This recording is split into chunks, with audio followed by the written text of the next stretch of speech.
China. They could be spying on us and collecting data through drones. I kid you not, I heard this story and I was fascinated. The idea is, apparently, all of these big drone companies, not all of them, but many of them, they make their products in China and they're sending, allegedly, visual data back to China. There's been a bunch of other allegations too. So I have a story that's from not that long ago, it's from October. China accused of planting spy chips in U.S. telecoms network. So we'll get to this one if we have time. But let's first start with this NPR story. We're not being paranoid. U.S. warns of spy dangers of Chinese-made drones.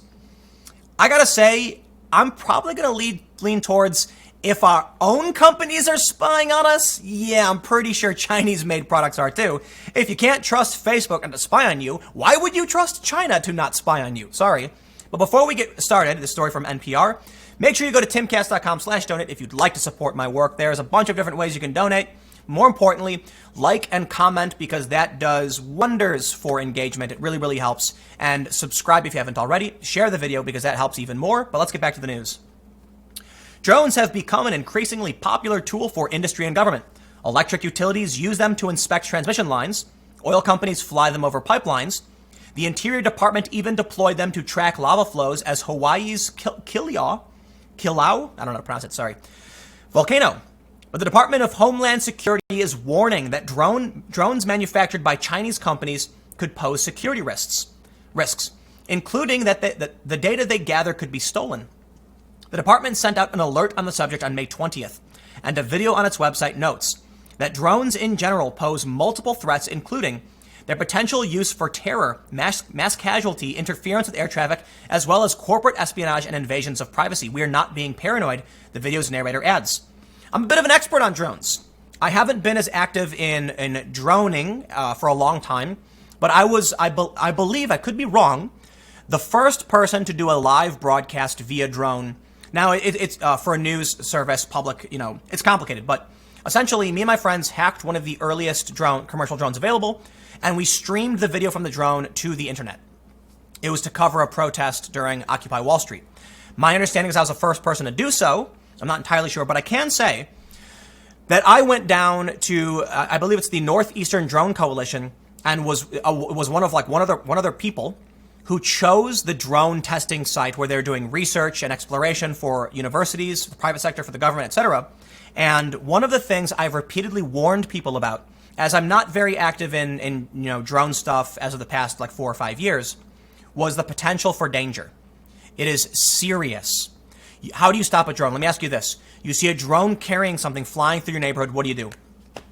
What do you do? Do you let it go? What if it's carrying an explosive of some sort to a target? What if it's targeting a person? How do you track where it came from? It's extremely dangerous, and I'm surprised you haven't seen it yet. In fact, in video games, you can do this. In the game Watch Dogs, you can throw an explosive onto the drone and fly it. Why hasn't anybody done that yet? I hope they don't, and I'm scared they will. And that's a serious problem. But let's get away from the more extreme instances and focus on more of international issues. NPR story says most drones bought in the U.S. are manufactured in China, with most of these drones made by one company, DJI Technology. Lanier Watkins, a cyber research scientist at Johns Hopkins University's Information Security Institute, said his team discovered vulnerabilities in DJI's drones. We could pull information down and upload information on a flying drone. You could also hijack the drone. The vulnerabilities meant that someone who was interested in, where a certain pipeline network was, or maybe the vulnerabilities in a power utility's wiring, might be able to access that information. I was at an event once. The guys from Vice flew me out to this resort in Turkey for this big fancy meeting. I was called Stream. I think it was called Stream. It's like a bunch of rich people partying. Somebody was flying a drone. I'm not going to name which company because I don't want to get in trouble. But I was able to hijack this drone because I'm a bit of a tech-savvy individual myself, and I thought it was hilarious because they were a consumer who bought a fancy new toy and was flying it around, and I used my phone to take it over and take some pictures, and then I walked over and showed them, and they were like, whoa. And that was really fun. I was able to access your drone. You might want to be careful. At the time, there was no real security for it. And I'm like, that's crazy that these things are flying around and you can easily hijack them as easy as I did. I didn't control it at all. I just took a photo and showed them like, hey, you might want to do this. and we had a good laugh about it. And we drank something called like a Rocky later. It's like a Turkish anise liquor, and I hated it, but I digress. It was a fun day. We were having a good time. They were like people that knew, like friends of friends. They say, DJI offered a bounty for researchers to uncover bugs in its drones, although Walker said Johns Hopkins didn't accept any money. In a statement, DJI said, "At DJI, safety is at the core of everything we do, and the security of our technology has been independently verified by the U.S. government and leading U.S. businesses.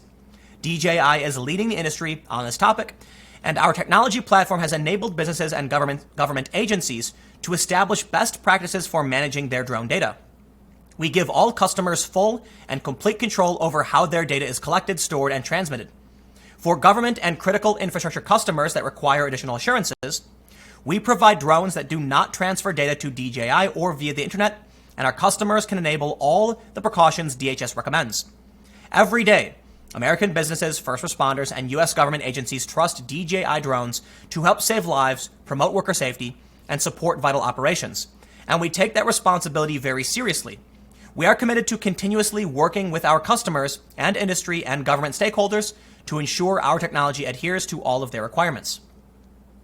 There are other more covert ways that foreign governments could obtain the type of information gathered by drones, says John Villasener, a fellow at the Brookings Institution who teaches at the University of California, Los Angeles. If you fly a drone above a pipeline, there's a pretty good chance someone is going to see it up there, he said. But a spy satellite just takes a picture from 120 miles up, or whatever. Then, of course, no one's going to know what happened. This is not the first time the U.S. government has expressed concern over the Chinese-made drones. In 2017, the U.S. Army barred use of DJI's drones. My understanding, it wasn't just drones, though. They were concerned about everything. There was a conspiracy going around for a while that China was putting hidden Wi-Fi networks in toasters and things like that. I think that's absolutely fascinating and kind of paranoid, but the reality is hidden networks aren't hard to implement, and they really could do this. Listen, it's really, really easy to run a program that brute forces someone's Wi-Fi and breaks in. It's also very easy that you could buy something that has a small Wi-Fi chip in it that you wouldn't know about, that transmits a hidden network that you can't see, brute forces your Wi-Fi, and then transmit your personal data back. It's really easy to do this. And there were fears that China was doing this. And I'd be impressed if they weren't. Because China certainly has capabilities, so does Russia and everybody else. And we get most of our stuff made in China, which is probably a bad idea. But let's read on.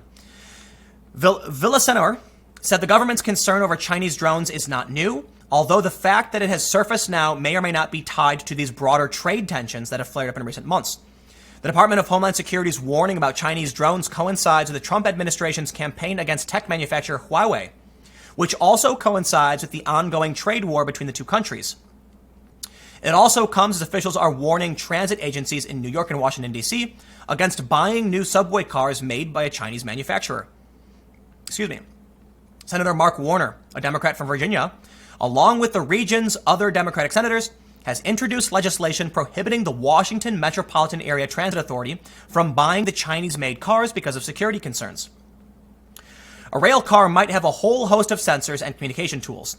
And when that equipment is manufactured in China, Warner said, and when that equipment sometimes can be upgraded on a remote basis in terms of software upgrade, there are national security implications. Underlying the tech concerns is the Chinese government's control over all Chinese companies. The Communist Party of China now has in their law the ability to interfere and take information from virtually every Chinese company. Pretty sure the U.S. can do it to U.S. companies too. Warner warned.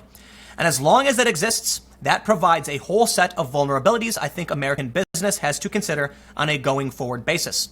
The bottom line, the Department of Homeland Security said, is that customers should be cautious when buying Chinese technology. Now, again, I just want to go over this lightly. I do want to mention, listen, man, spying is happening. If you think you're not being spied on, then I think actually there used to be a time when if you believed you were being spied on, you were considered crazy. If you think you're not being spied on today, then you're crazy, right? It's flipped. That's how bad it is. After Occupy Wall Street, I couldn't turn my phones off. I kid you not. I had an Android and an iPhone. During the Occupy Wall Street times, my phones turned on automatically one day, and I thought it was hilarious, and they could never shut off.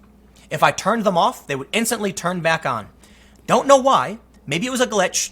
But considering, the prominence I received around this big activist thing, many people, considering I had two different phones, that was Apple and Android, they shouldn't be malfunctioning in the same way. We thought it was very funny. They also tended to get really warm for no reason, which, if you know anything about technology, means they're likely broadcasting or doing something computational. Who knows what it was? But there's for a long time now been concern that the phones we're getting that are made in China have secret technology that steals your information.